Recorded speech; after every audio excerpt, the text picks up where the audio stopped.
this is Neha. Please subscribe Chandika World. Hi, this is Neha. Please subscribe Chandika World.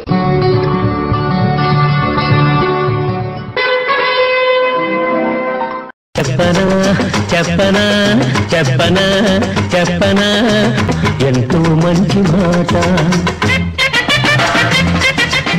Politician, ప్రభుత్వ ఉద్యోగి, నటుడు, క్రీడాకారుడు, రచయిత, గాయకుడు, జ్యోతిష్కుడు, పీఠాధిపతి, ప్రవచనకర్త, ఉపాధ్యాయుడు, వ్యాపారి, కార్మికుడు, కర్షకుడు, ధనవంతుడు, పేదవాడు, ఆడమగ, చిన్న పెద్ద, హిందూ, ముస్లిం, క్రిస్టియన్, ఇంకా అనేక వర్గీకరణలతో కూడిన వ్యత్యాసాలతో సంబంధం లేకుండా ఈ భూమి మీద ఉన్న మనమంతా పాత్రదారులమే కాని సూత్రధారులం కాదు. అందరిది చచ్చే వరకు అనేక నాటకీయ పరిణామాలతో కూడిన జీవన పోరాటమే. ఇక్కడ ఎవ్వరూ ఎవరిని ఉద్ధరించనవసరం లేదు. ఎందుకంటే ప్రతి ఉన్నత లక్ష్యం వెనుక వారి వ్యక్తిగత లక్ష్యం ఏదో ఒకటి నీడలా వెంటాడుతూ ఉంటుందనేది యథార్థం. ఏమీ చెయ్యకుండా ఎవ్వరూ ఒక జీవితకాలం శూన్యంలోకి చూస్తూ ఊరికే కూర్చోలేరు. భూమి అనే రంగస్థలం మీద తమకు ఇవ్వబడిన పాత్రను సజావుగా పోషించవలసిందే, జీవన ప్రయాణం కొనసాగించవలసిందే.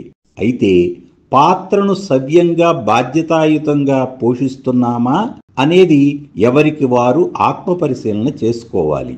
విషయము ఉపోద్ఘాతంలోనే వచ్చేసింది. ఇప్పుడు జాతక చక్రం పరిశీలించండి. ఎంతో మంచి మాట వివరించి మరీ చెబుతాను. ఇది ఒక స్త్రీ జాతకం. మకర లగ్నం, లగ్న నక్షత్రం శ్రవణం, జన్మరాశి వృశ్చికం, జన్మ నక్షత్రం జ్యేష్ఠ రెండవ పాదం. ఒక జాతక చక్రం చూడగానే అనేక విషయాలు స్ఫురిస్తాయి.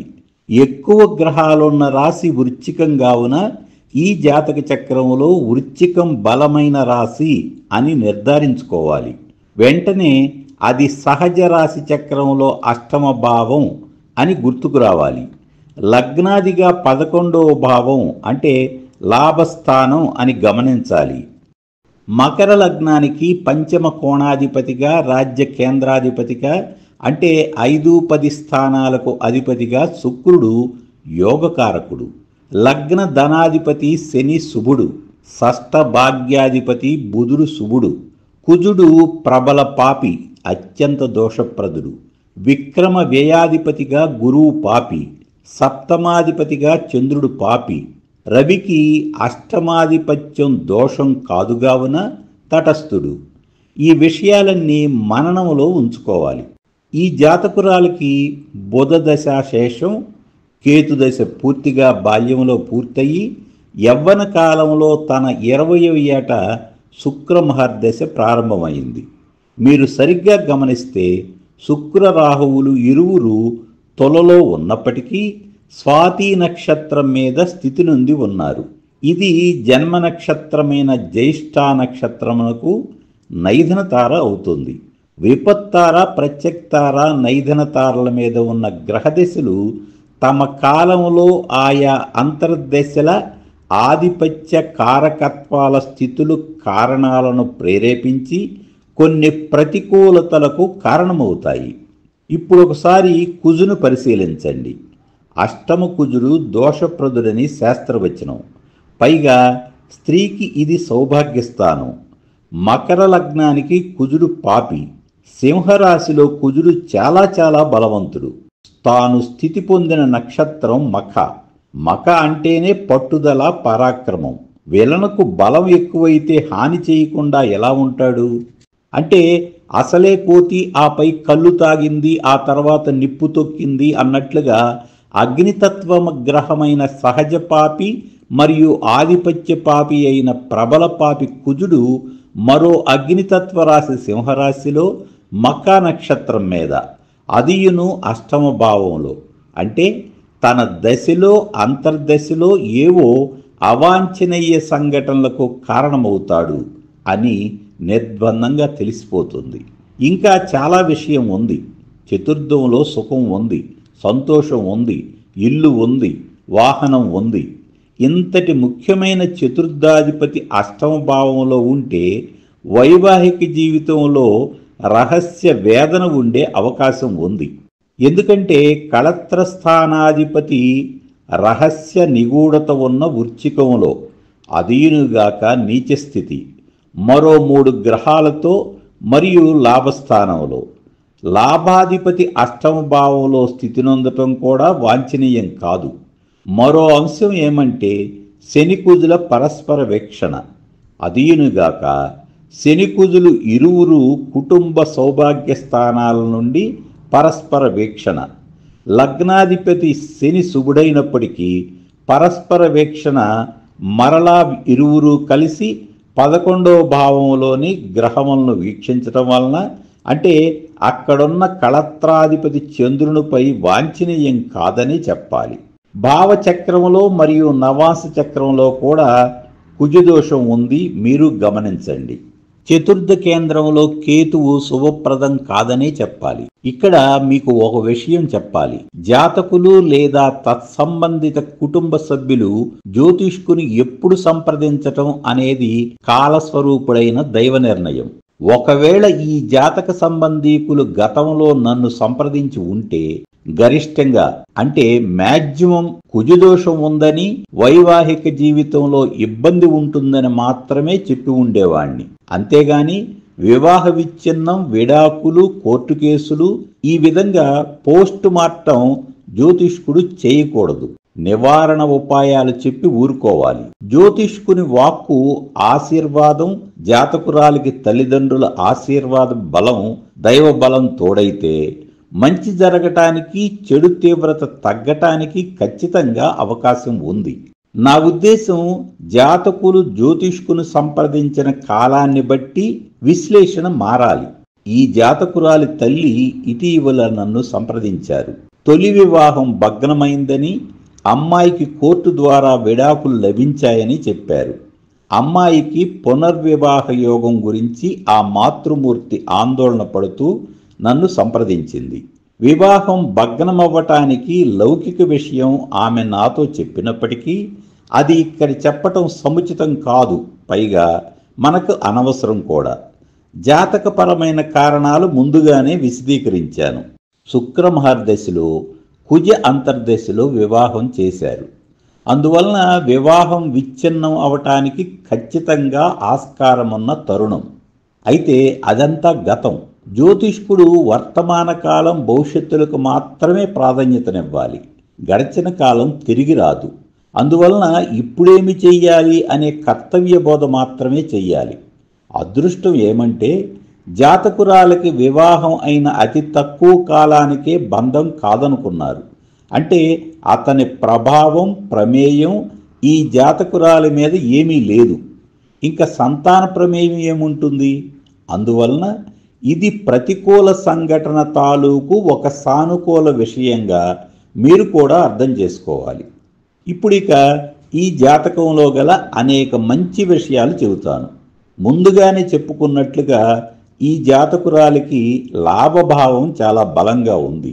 దానికి తోడు యోగకారకుడు, వృత్తి స్థానాధిపతి శుక్రుడు స్వక్షేత్రంలో బలవంతుడు.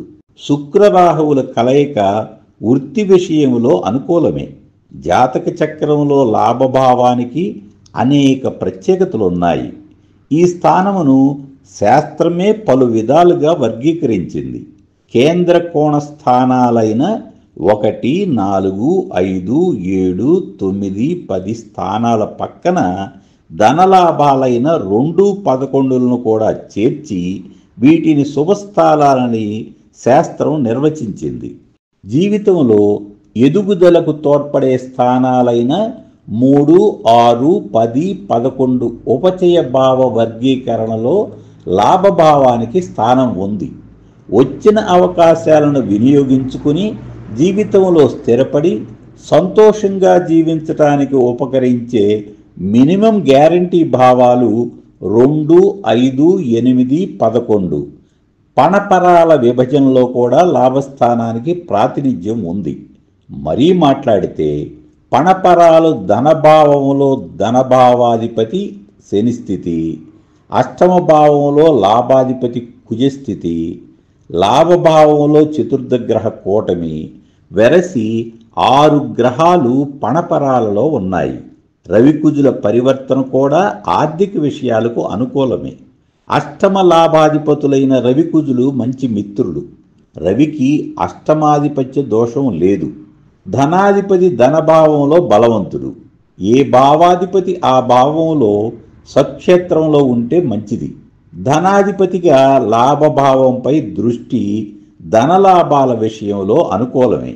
ఇప్పుడు ముఖ్యంగా గుర్తుంచుకోవలసిన మంచి మాటలు పణపరాలు, ఉపచయాలు, శుభస్థానాలు. ఇది లాభభావ ప్రత్యేకత. తర్వాత విషయం భాగ్యాధిపతి బుధుడు శుభుడు. భాగ్యాధిపతి లాభస్థానంలో ఉంటే జాతకులు మిక్కిలి ధనవంతులవుతారనేది వాస్తవ ఫలితం. లాభంలో స్నేహితులు ఉంటారు కావున మంచి స్నేహితులు అంటే సహకరించే స్నేహితులు ఉంటారని చెప్పాలి.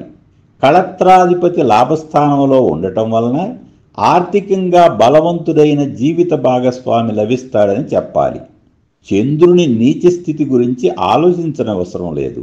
నీచి పొందిన గ్రహము ఉన్న రాస్యాధిపతి అనగా కుజుడు లగ్నం నుండి లేదా చంద్రలగ్నం నుండి కేంద్రములలో ఉన్న ఎడల నీచభంగము. కుజుడు చంద్రుడి నుండి దశమ కేంద్రమైన సింహరాశిలో ఉన్నందున నీచభంగమైంది. ఇది శుభశకునం. అనేక దీవెనలకు సమయం ఆసన్నమైంది.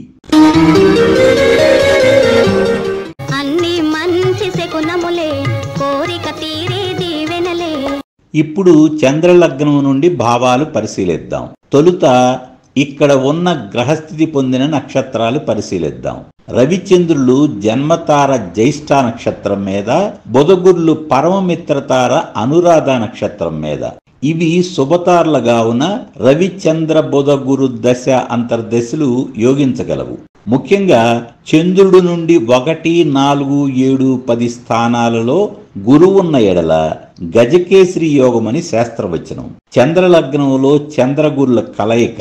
పైగా వృశ్చిక లగ్నమైన చంద్రలగ్నానికి ధన పంచమాధిపతిగా గురువు శుభుడు, భాగ్యాధిపతిగా చంద్రుడు శుభుడు. కావున గజకేశ్రీ యోగ ఫలితాలు జాతకురాలు పొందగలదని విశ్వసనీయంగా చెప్పగలము. ఇంకా మరో ముఖ్య విషయం, లగ్నాధిపతి కుజుడు శుభుడు, రాజ్యాధిపతి రవి శుభుడు. లగ్న రాజ్యాధిపతుల పరివర్తన అనగా రవి కుజుల పరివర్తన రాజయోగం. గురువు దిగువ డిగ్రీల మీద అనగా 4.51 మీద ఉండి శుభుడిగా అన్ని గ్రహాలను శుభపరుస్తూ ప్రభావితం చేస్తున్నాడు. ఏది ఏమైనా ధన పంచమ భాగ్య రాజ్య లాభ భావాధిపతుల కలయిక మంచి శుభయోగం. మొత్తం మీద ఈ జాతకురాలి కెరీర్ బాగుంటుందని మంచి మాట. ఒకసారి వివాహం భంగమైన అమ్మాయికి కెరీర్ బాగుండటం చాలా చాలా సానుకూలమైన విషయంగా నేను అభిప్రాయపడుతున్నాను. ఈ జాతకురాలు ప్రస్తుతం ఉద్యోగం చేస్తున్నది. ఇక వివాహ విషయం నా దాకా ఎందుకు ఇప్పటికే మీకు అర్థమై ఉంటుంది. కెరీర్ బాగుంటే అమ్మాయిలకు వివాహ అవకాశాలు పుష్కలంగా ఉంటాయనేది లోకజ్ఞానం. అయితే జ్యోతిష్కులుగా నిర్ణీత సమయం చెప్పగలం కావున ప్రస్తుతం గురు అంతర్దశ ప్రారంభమైనందున కాలస్వరూపుడైన ఆ దైవమే జాతకురాలి తల్లికి నన్ను సంప్రదించవలసినదిగా స్ఫురణ కల్పించాడని నేను అభిప్రాయపడుతున్నాను. ఈ అంతర్దశ మే 2027 వరకు ఉన్నందున ప్రస్తుతం గోచార గురువు ఆరోహణ గ్రహమైనందున అనగా తన ఉచ్ఛస్థాన దిశగా ప్రయాణిస్తున్నందున గురు అంతర్దశలో ఈ జాతకురాలకి వివాహం అవటానికి అవకాశం ఉందని జాతకురాలి తల్లికి విశదీకరించాను. జ్యోతిష్యం నమ్మితే భగవద్గీతను కూడా నమ్మాలి కదా. మనం ఏమి సంకల్పించితే అది జరుగుతుందని భగవద్గీత వచనం. జ్యోతిష్యం సంభావ్యతా సిద్ధాంతం, థియరీ ఆఫ్ ప్రాబబిలిటీ. అంటే ఇలా జరగటానికి అవకాశం ఉందని మాత్రమే చెప్పాలి.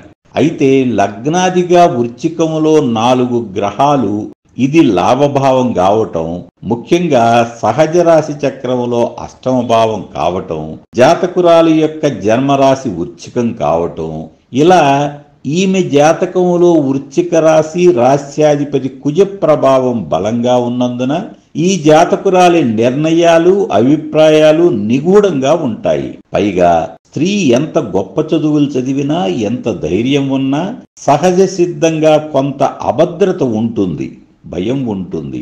మరీ ముఖ్యంగా తొలి వివాహం భంగమవ్వటం ఒక నీడలాగా ఆమె జ్ఞాపకాలను గాయపరుస్తూనే ఉంటుంది.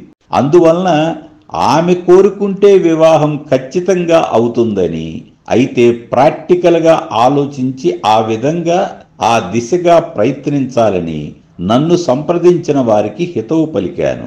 ఇంకా వివరించి అనేక సూచనలు ఇచ్చాను. ఏది ఏమైనా జాతకురాలి కెరీర్ బాగుంటుందని, సుఖ సౌఖ్యాలు అనుభవించగలదని తెలియజేస్తూ ముగిస్తున్నాను. మీ అందరికీ విజయదశమి శుభాకాంక్షలు తెలియజేస్తూ సెలవు తీసుకుంటున్నాను.